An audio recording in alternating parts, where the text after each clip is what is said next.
A military veteran knew a dark secret about the sightings popping up across the state of Florida.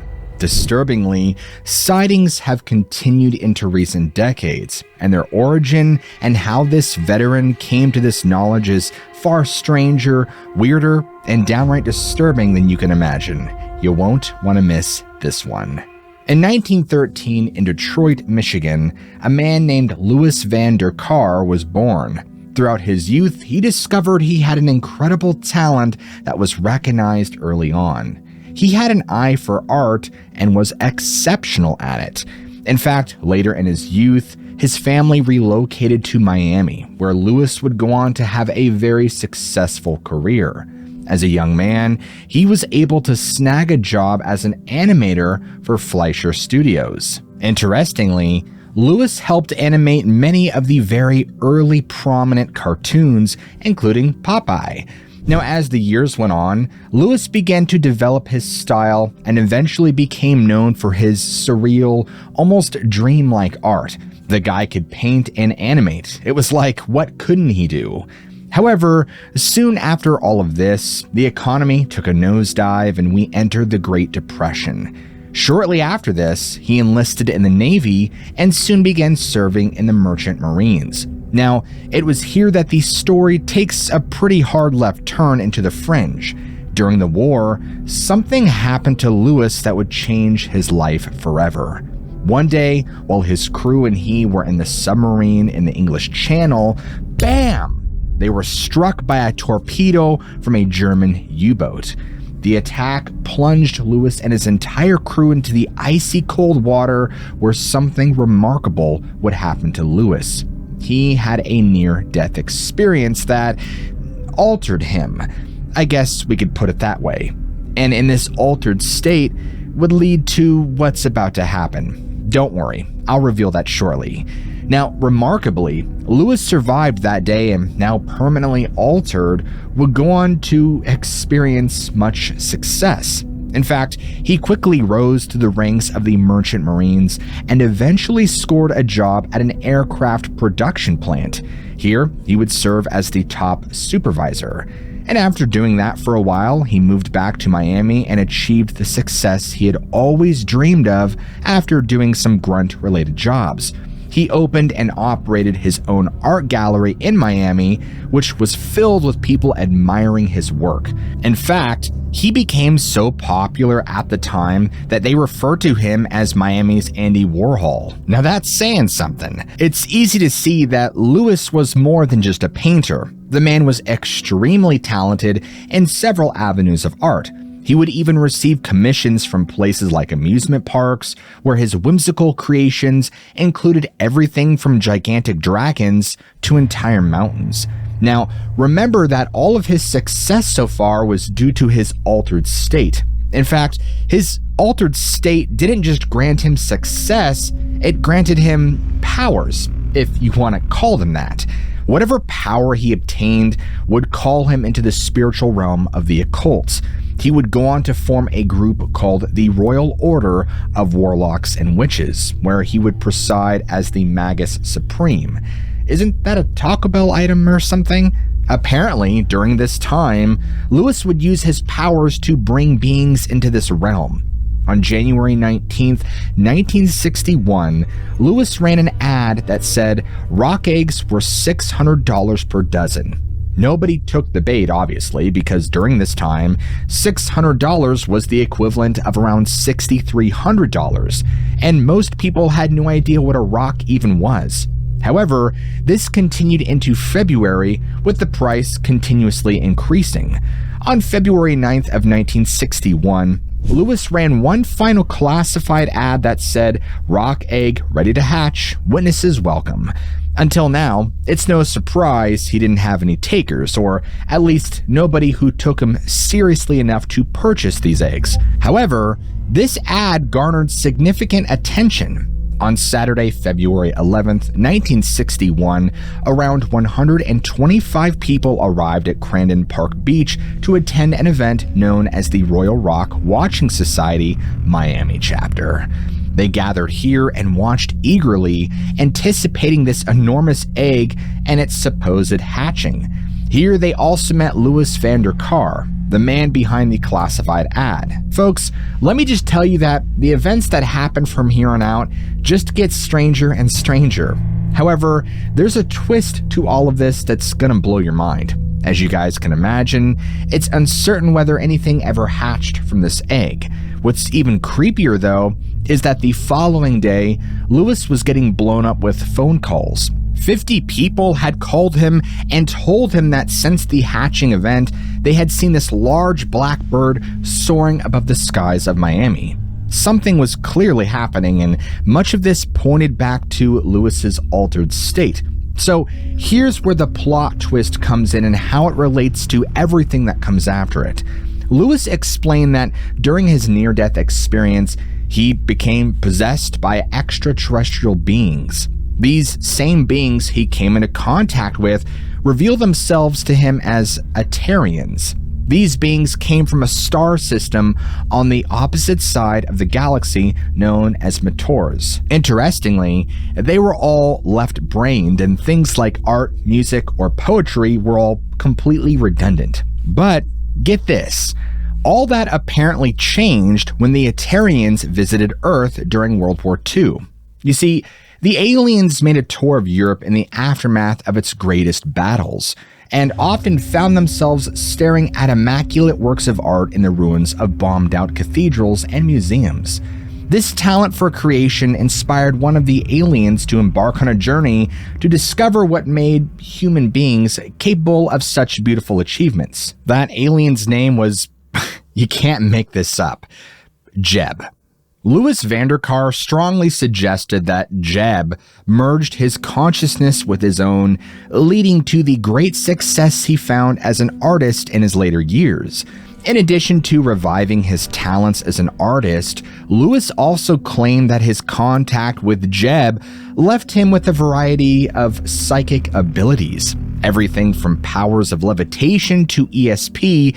You might be saying, that's a trip, but what does any of this have to do with the rock egg? Well, let me tell you. After his awakened state and his desire and power for magic, he was able to use these supernatural powers of his to infuse these rock eggs with ancient magic that would transform them into actual spiritual eggs. Wait, what? Yeah, it's kind of confusing. Basically, Louis made egg sculptures out of trash, and he would cast magic on them, and then apparently only those who could see into the spiritual realm would be able to see the hatching and birth of the spirit bird that comes from it. This secret magic was apparently bestowed upon Louis at some point during his dive into the occults. But the rock egg on the beach wasn't even his first creation. No. Louis had actually made some earlier in 1960 and had hidden them in a secluded spot outside Miami. These hatchlings were presumably responsible for the sightings of gigantic birds reported in local newspapers. As for why they weren't seen more often or why the gigantic eggshells hadn't been discovered, Louis said that the rock chicks not only ate the shells after hatching, but also had the power to turn invisible. Only people with the right amount of intelligence and imagination could see them.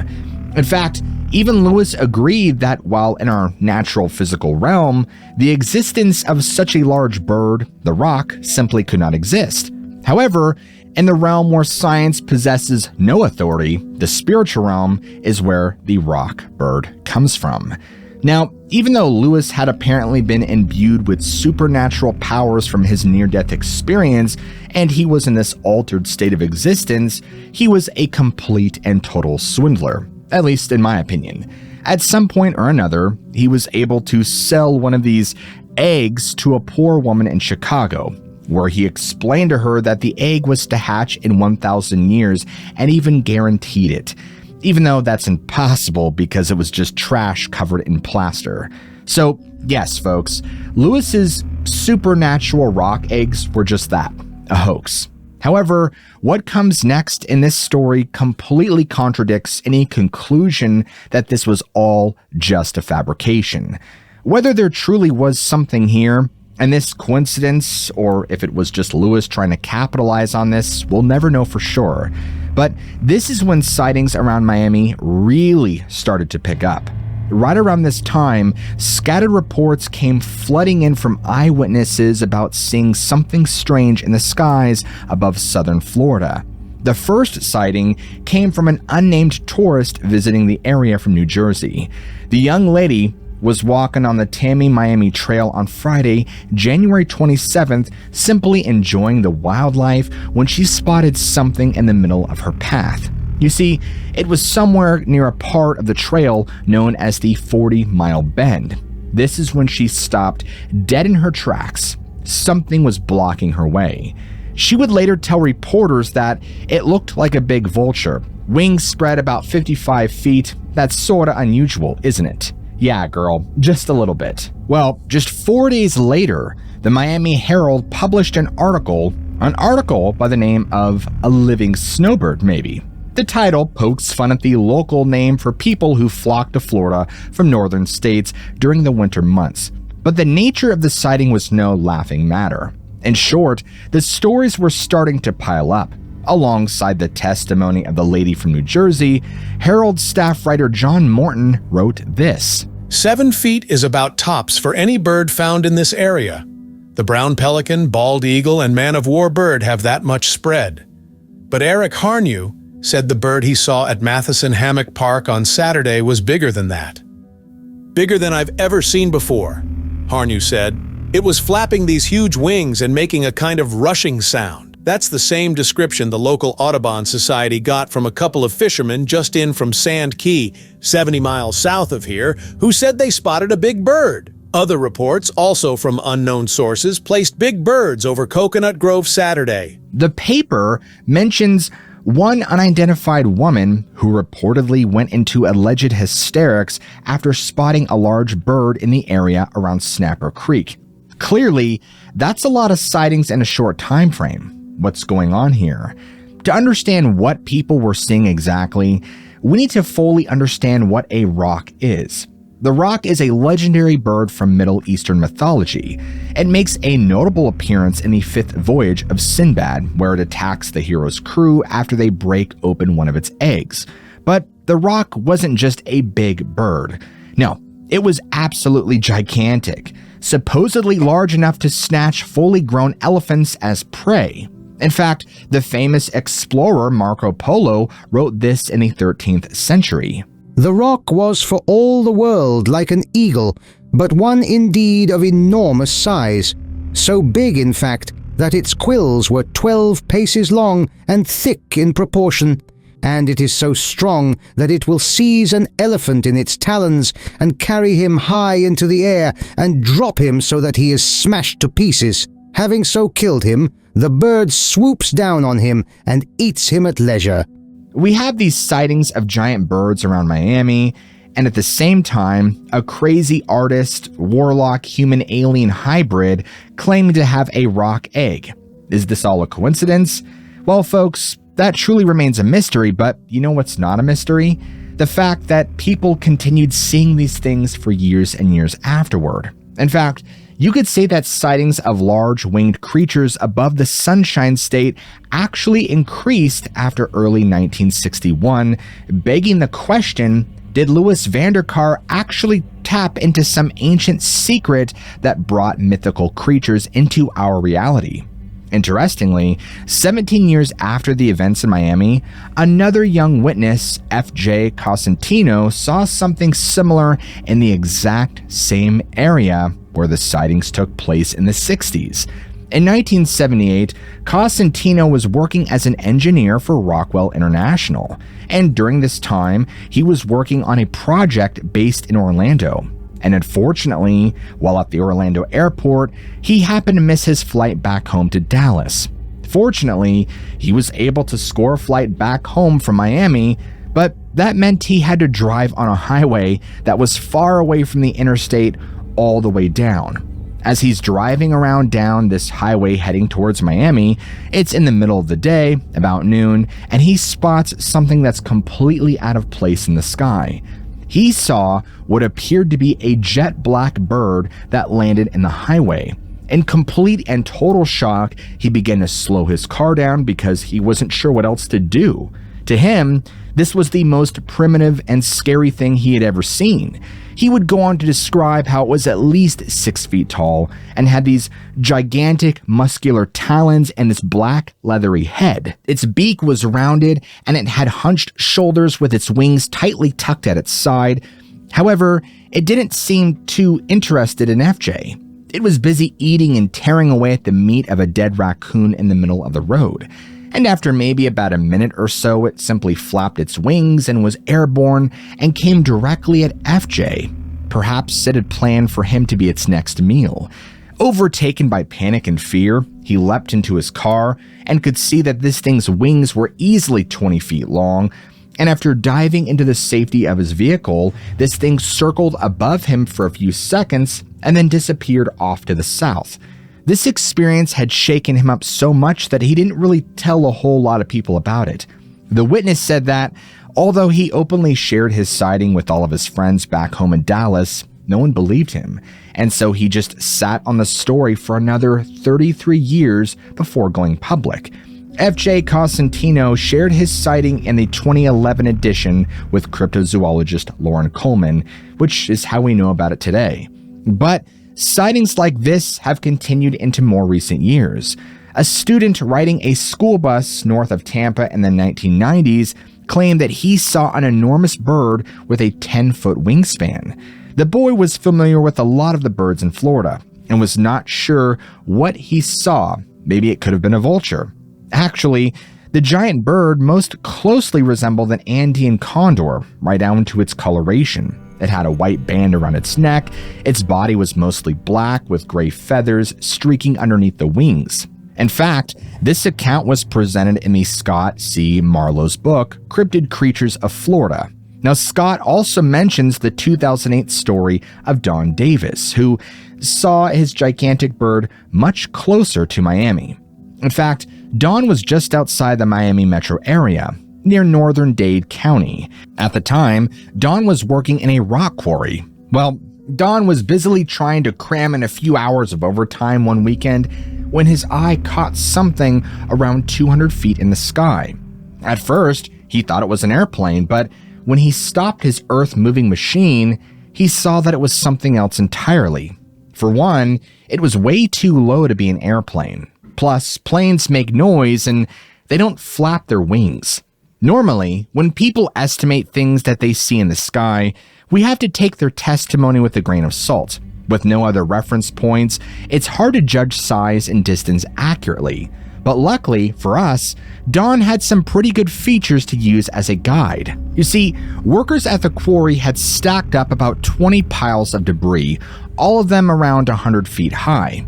Don watched as this object passed each pile in succession. Now, he thought it looked more like a huge bird than anything else. He would say this: I would dump the material at the top of the end pile and could see this thing in the background. I would then swing away from the pile and dig another bucket of rock, and again return to the top of the pile. The large window in front of me was wide open, and I could hear no sound from a plane. Eventually, the bird banked and completed a full turnaround in front of him, and once it did this, it headed back in the direction it came from, never to be seen again. Don said that he watched until it was out of his sight. He had never seen or heard of any kind of bird of this size. It wasn't a buzzard, it was very large and was the size of an ultralight airplane or a Piper Cub.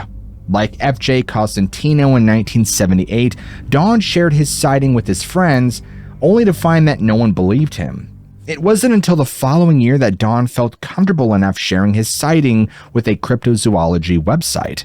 Up until now, we've been discussing what are clearly sightings of giant birds. That's what the rock was in mythology, after all. But has any bird that large ever really roamed the skies of planet Earth? Well, there was a bird much bigger than anything alive on Earth today, but it wasn't quite as large as what was seen in Miami in 1961. Back in the late Miocene period, as recently as 10 million years ago, a bird known as Argentavis once had a wingspan as wide as 23 feet across, but that's still far short of the 55-foot wingspans seen in Florida. To find something that big, you might just have to go back in time even further.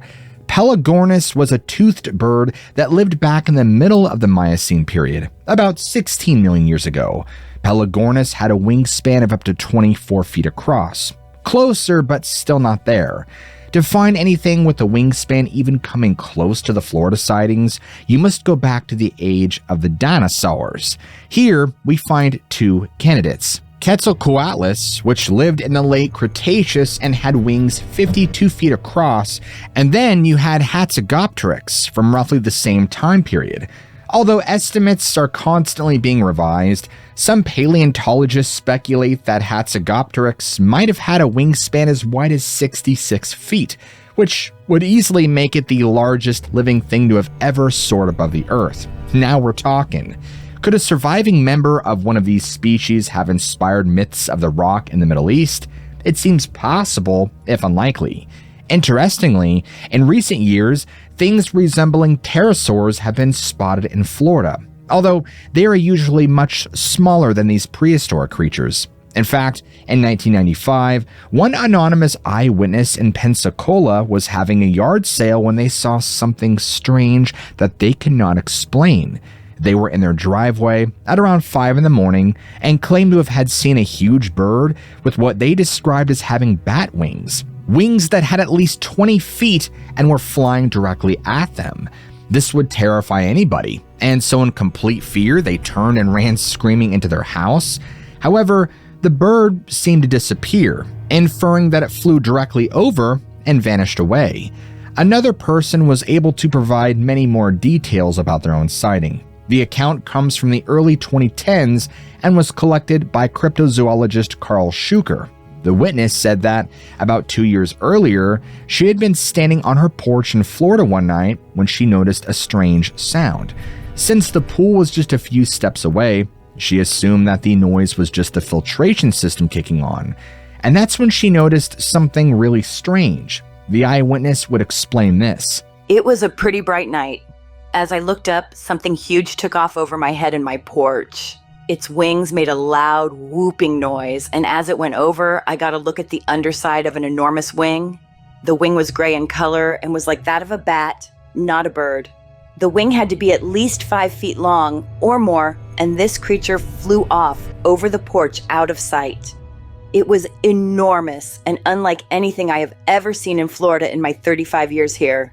Sometime later, she and her husband were out on a late-night run to their local convenience store when they both spotted something similar. The witness said this. As we rounded the corner, I saw something about 15 feet up in a tree that was gray and huge. This thing flew over our car, and its wings passed right in front of the windshield. It was exactly the same thing I had seen 2 years ago. As far as the look of the wings, my husband saw it too this time. He said the same thing, that it looked like bat wings. Could giant pterosaurs still be flying over places in Florida? Or are people seeing a creature that stepped right out of mythology? Did Louis Vanderkar have anything to do with these sightings seen in recent years? And most importantly of all, is there a connection here between Louis Vanderkar, the rock eggs, and the strange, mysterious sightings all happening around the same time? Possibly being conjured up by black magic? Unfortunately, folks, it all remains one big mystery. And because you guys have made it this far into the episode, you guys all know what to do. I want you to all comment down below, rock and roll. That's rock without the K. So I know exactly which one of y'all made it to the end and who didn't. And also, if you guys enjoy this kind of storytelling where we go deep into the strange, mysterious, and supernatural, then go ahead and slap that like and subscribe button for more content just like this. As always, I love you all, keep an open mind, and I'll see you all in the very next episode.